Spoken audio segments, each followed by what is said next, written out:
Hi, my name is Reese. And my name is Taryn, and this is Talking CAR. We are members of the Jason Russell Society in Massachusetts. If you haven't heard of us yet, well, you have now. In this monthly podcast, we are going to be talking all things CAR. Now let's get started.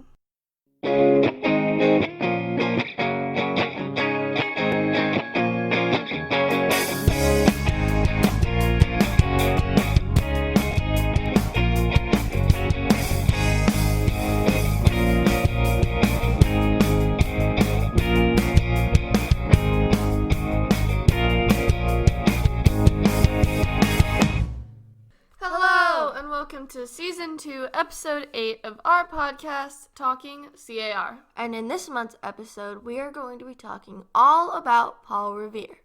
We chose Paul Revere to do this month's podcast about because today is his birthday, January 1st. So we decided to do this on his birthday because there's been, not really, that's why, but there's been confusion about his birthday, where if it's on December 22nd or if it's on January 1st, because according to the old calendar, it was December 22nd, but then it was changed to the new calendar, and now it's January 1st, so that's what it's most commonly known as now. Yeah, so we chose to celebrate his birthday in the old style that they would have at that time, and we made pie for his birthday. Yeah, because back then they didn't really, they didn't make cake because they didn't really have the storage space for that. So they made pies. Not necessarily storage space, but they just made pies. That was more commonly. Yeah, so we made a pie was made in Massachusetts called Marlboro pie. It's a apple custard based pie. We made it and it was okay. okay. Neither of us are really fans of pie. So I didn't necessarily like it. I don't really like pie. I don't like custard pie, but our parents loved it. They thought it was really good. Yeah, it's made with apples and nutmeg and cinnamon and sherry and lemon juice and I don't remember what else. I don't remember what else, but it was pretty. It was okay. It was okay. It just tasted like apples. Yeah, like sweet tart apples. Yeah, I don't know. It was confusing. But this pie recipe was made in Marlboro, Massachusetts, which is actually just where it got its name. That makes sense. And it's I didn't know that. And it's just a few towns over from us is Marlboro, Massachusetts. And the recipe for this pie was actually made, and it dates back to the 1600s. Much before Paul Revere's time. That was a long time ago. That was a long time ago. But going more into Paul Revere and celebrating him. So Paul Revere is most commonly known for his Midnight Ride, which was made famous by the poem The Midnight Ride of Paul Revere by Henry Wadsworth Longfellow. So that's what really made him well-known worldwide, because it's a very well-known poem. But in Massachusetts, he's very well-known for his life history because it all took place here in Boston. Not necessarily Boston, but over Massachusetts. Yeah, and he's known for his silversmithmanship. Is that a word? I don't know. Maybe. His abilities. His craftsmanship and being a silversmith. Yes. And he's known for making pots and cups and stuff like that out of silver. Replacing missing teeth. Oh yeah, he was a dentist apparently too. And bowls. He did bowls. You get, isn't it at nationals where you get, for the top 3 most outstanding societies in the nation, you get Paul Revere silver bowls. Yeah, they're super cool. We've seen them before. And not only did he make the silver cups and bowls and stuff like that, he also made surgical instruments, spectacles, missing teeth, and he's also known for engraving copper plates. And did you know that the engraving of the Boston Massacre battle was actually made by Paul Revere? I didn't know that for a while. I thought it was a painting. You thought it was a painting. But no, it's an engraving in copper made by Paul Revere. Yeah, which is super cool. I knew it was made by Paul Revere, but I always thought it was a painting. Yeah, so he was also an artist. So that's a fun time. fact I learned today. It's not. It's engraving. Yeah. Oh gosh. Also, Paul Revere is known for, if you've heard the saying, one if by land, two if by sea, which also from his famous midnight ride. Yes. So he was trying to alert before the Battle of Lexington and Concord, when British troops were coming in. He was trying to alert the American soldiers by putting a lantern in the window of Old North Church. And there's a fun fact about that. That's the same church where is it like he was a bellboy? He was a bellboy as a kid. I don't know if that's what it's called. But he rang the bells up in Old North Church. And we've actually gotten the opportunity to climb up the, steeple is what it's called? Yeah, the steeple of the Old North Church, and the stairs are terrifying. Oh, well, we were really young then, so we don't exactly remember, but we've been told they were terrifying. Yeah, and we went into the bell room, and there's just these humongous ropes. Yeah. We didn't get to go all the way up to where the window is, where the lanterns would be, but we did see Paul Revere's signature on the wall. Yeah, his signature was carved into the wall, which was super cool to see. Super cool. Super cool. And also, even today, going on to the Midnight Ride, they do a reenactment of Paul Revere's Midnight Ride every year around Patriots Day. And you can actually go to it. And you sit on the sides of the path, and you hold out your flashlights, and you can see. I think they have reenactors go out. They're on their horses. Mm-hmm. I'm pretty sure we've never actually gone. Yeah, we've never gotten the chance to go because it's always around the time of nationals. But if we ever get the chance, we'll tell you how it goes. We'll tell you how it goes. And there's also going to be a Paul Revere museum. Yeah, there's a new museum coming up in Canton. Yeah. I don't exactly know what it's about. It's about Paul Revere. Well, yeah. But, not exactly sure what about Paul Revere it's about. His life. Well, yeah. Anyway, but it's going to be opening around We're thinking 2022. Depending on, COVID, sure that's what they say. It's about 2022. It's a guess. Yeah, it's a guess. But after the commercial, we have actually a special interview. Woohoo! If you didn't know, many, many, many historical figures like George Washington, the Adamses, Joseph Warren, Paul Revere, and many others were Freemasons.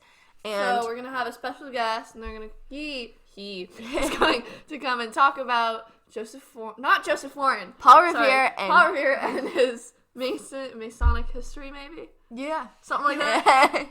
So we will see you after the commercial. She's back. Who, you may ask? Why, Harriet, of course. Harriet Lothrop, founder of CAR, has come back, special for the 125th anniversary of NSCAR. She's flat. You can color her however you desire, and you can take her anywhere.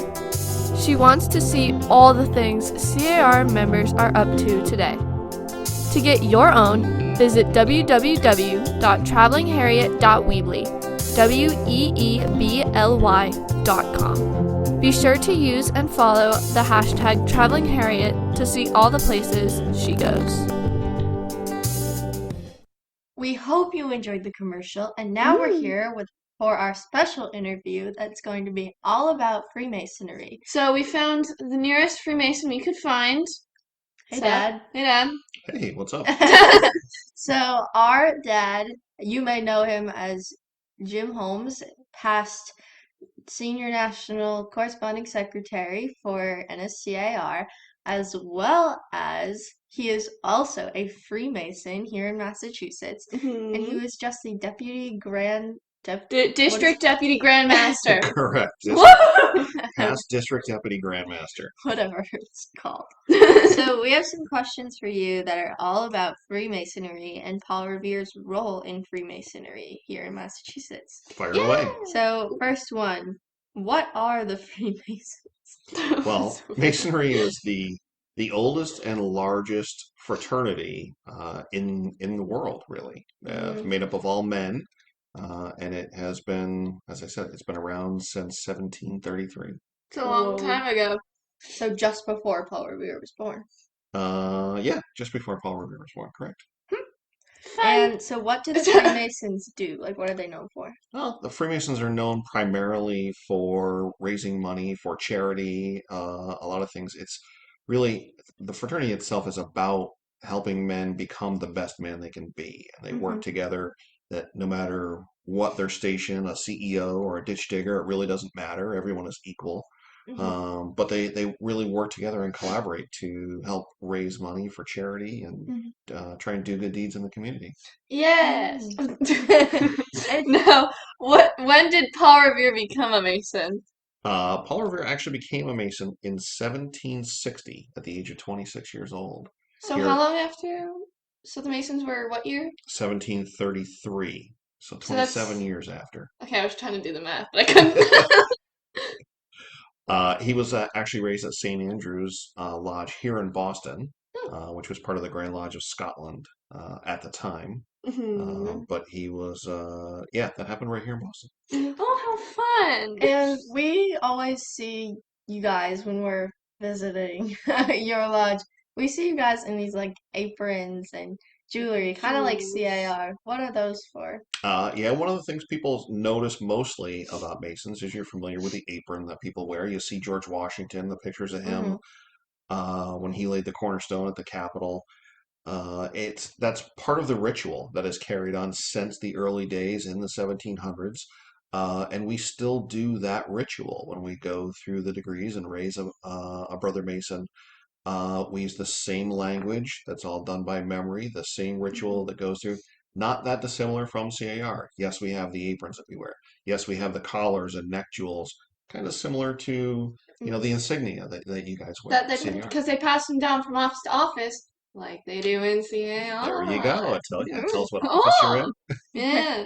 And So, then so, what did Paul Revere do in the Masons? like, Like, what what was? was he? Yeah. Um, Paul Revere was, he very quickly became a leader and showed his Mm. leadership capacity in the Masons. He was actually master of his lodge, or Mhm. can kind of equate that to president of a society Mhm. that he had, his local lodge or Blue Lodge that it would be. He was that 9 separate times Oh my that he gosh. was master of his lodge. It's a long time. It does. Well, it showed that that all of the rest of the brothers really they respected him They Mhm. liked and him. elected him into that position. Mhm. Oh, so they wanted him to do it 9 times. Exactly. They I thought he just kind of did it 9 times. no, he gets elected Mhm. into that position. In fact, actually, in 1794, he was elected to be the Grand Master of Masons in Massachusetts. Mm. Now, that is a huge, huge deal. Yeah. Kind of like national president, Mhm. except in Masonry, there is no national organization. So if you're Grand Master of a state, that's it. You're number one. You're the top dog. Mhm. That's it. Now, every state, whether it's Massachusetts, Michigan, California, whatever, they all may have their own Grand Master. Mhm. I have a question. This we didn't write this one down, but what would equivalent? What would it be equivalent? Is that a word?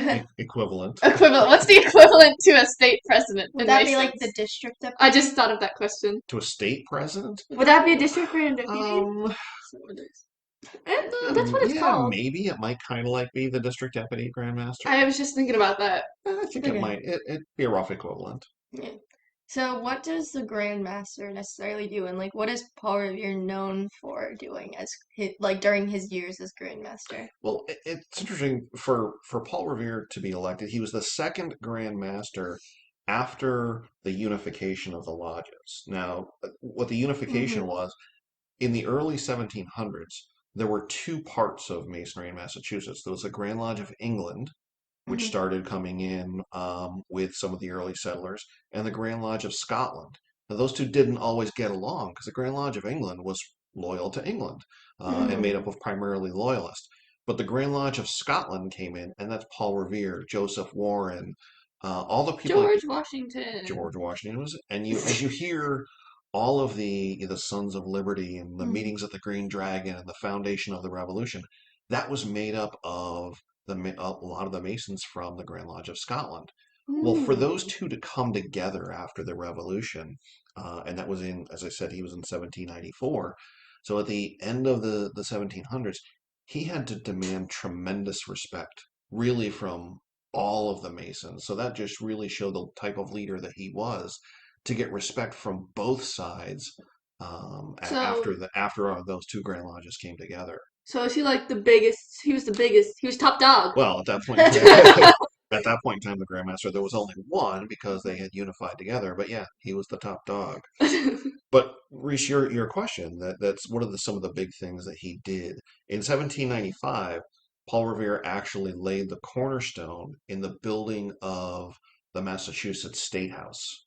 So when they built that all together, and the cornerstone is that first um, cornerstone, if you will, or where they start the building from, and everything runs true off of that cornerstone. In fact, they actually put a time capsule in there back in 1795 when they when they built that building. That got opened up. They happened to find it in 1855. They happened to find that time capsule and open it then. But it was also then opened later in 2015, just recently, that they opened it up, and it was a historic day here in Boston when they bring that around. But that was one of the pretty cool things that I didn't realize he had done that until I did a little research to have the discussion today. Um, that was one of the cool things. And that was while he was Grandmaster? Exactly. That was 1795 during his second year of being Grandmaster. That's cool. Fun. So, before we close out, is there anything else you'd like to add? Anything we didn't cover? I think, you always look at Paul Revere as being just this bold and fearless advocate for American independence. He was the goldsmith turned silversmith, and everything the poem talked about, I think you guys covered earlier. But it's a tremendous respect he got as a leader. In fact, while he was Grand Master, it was a huge time of expansion in Freemasonry. And he actually chartered or started 25 lodges in the state of Massachusetts, which is a lot huge. Of lodges. It's a lot in that time frame. It's only a 3-year time frame. So he was busy. Think of starting 25 new societies in 3 years. That's a huge amount to do. And that's in one state. Now, 20 of those lodges are still in operation and still working every day today. Now, just to show the respect that he had as a man and that Masons give him in general, his signature is on every single charter of those 20 lodges that are still remaining, that are still in operation today. And every time that charter moves across the floor, and it does that annually when they go through what we call an official visit or an inspection, everyone in the lodge stands to honor that charter as it goes across. That's the kind of respect and reverence that Paul Revere still gathers today. So he was a huge person in history, but a kind of a huge figure in Freemasonry as well. That's super cool. I didn't know that he was that big in Freemasonry. I knew that he was one of the main people, and even being now I just realized he was on big. Yeah, just he was Grandmaster, just reaching on the 40th anniversary of Freemasonry, which is huge. I thought it was much older. Thought it dated back to the 13th century, but see, it seems like it would. Yeah, it seems like something that it would, but that's cool. That's super cool. It's super cool. Excellent. Okay. Well, thank you for having me. Thank you for talking with us. It was super interesting to hear what you had to say. And we hope you guys enjoyed learning more about something you may or may not have known. Anyway, thank you so much for listening, and we hope you tune in next month. Bye! We hope you enjoyed this month's episode. Be sure to check us out on Buzzsprout, iTunes, and Spotify. Also, make sure to like us on Facebook and Instagram. If you haven't heard Season 1 already, you can find those episodes on the Talking CAR Facebook page. Be sure to tune in next month.